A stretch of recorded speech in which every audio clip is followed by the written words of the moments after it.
Hi, in front of me is Samsung Galaxy A32 5G, and today I would like to show you how you can download and apply iOS Launcher on this device. Firstly, open Play Store, then type iOS Launcher and download this app from this developer.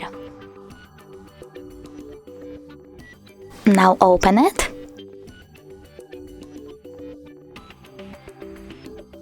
Click while using the app and allow a bunch of times, then tap Home button and pick iOS Launcher. Now choose Always and click Got It.